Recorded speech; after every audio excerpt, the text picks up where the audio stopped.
ജാഥ തിരുവനന്തപുരത്തെത്തുമ്പോൾ കേരളത്തിലെ ജനങ്ങൾക്ക് ബോധ്യമാകും ഒരു ദുർഭരണത്തിന് അന്ത്യം കുറിച്ചൊരു പുതുയുഗത്തിനാണ് UDF തുടക്കമിടാൻ പോകുന്നത്. ഇവരെന്തെല്ലാമാണ് ചെയ്യുന്നത്? ഞങ്ങൾ പയ്യന്നൂരിലെത്തി. അവിടെ നോക്കിയപ്പോ രക്തസാക്ഷി ഫണ്ട് തട്ടിപ്പാണ്.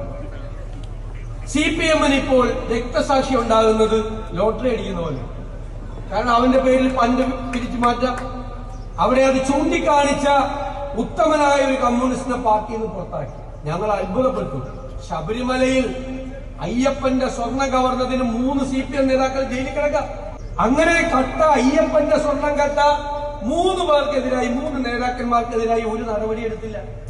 രക്തസാക്ഷി ഫണ്ട് അടിച്ചു മാറ്റിയ എന്ന് പറഞ്ഞ പാർട്ടിക്കാരനെതിരായി നടപടി.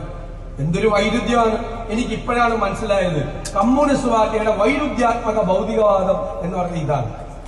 പിണറായി വിജയന്റെ ഒരു സ്റ്റേറ്റ്മെന്റ് കണ്ട് ഞാൻ ഞെട്ടി. കഴിഞ്ഞ ദിവസം പുതിയ സാങ്കേതിക വിദ്യ കേരളം സ്വീകരിച്ചു കഴിഞ്ഞു. ഞാൻ നോക്കിയിട്ട് എങ്ങും കാണാനില്ല. പിന്നെയാണ് ഒരു വാർത്ത വരുന്നത്, ജയിലിൽ കിടക്കുന്ന തടവുകാർ പരോള് കിട്ടാൻ വേണ്ടി DIGക്ക് ഗൂഗിൾ പേയിൽ കൈക്കൂലി കൊടുത്തത്. അപ്പൊ ഗൂഗിൾ പേയിൽ കൈക്കൂലി അയച്ച് സാങ്കേതിക വിദ്യ കരസ്ഥമാക്കിയ ലോകത്തെ ആദ്യത്തെ സ്ഥലമാണ് പിണറായി വിജയന്റെ. ഗൂഗിൾ പേയിലാണ് ഇപ്പൊ കൈക്കൂലി. അതായത് സാങ്കേതിക വിദ്യ സ്വീകരിച്ചു എന്ന് പറയുന്നത്. എന്ത് നാടാണ്!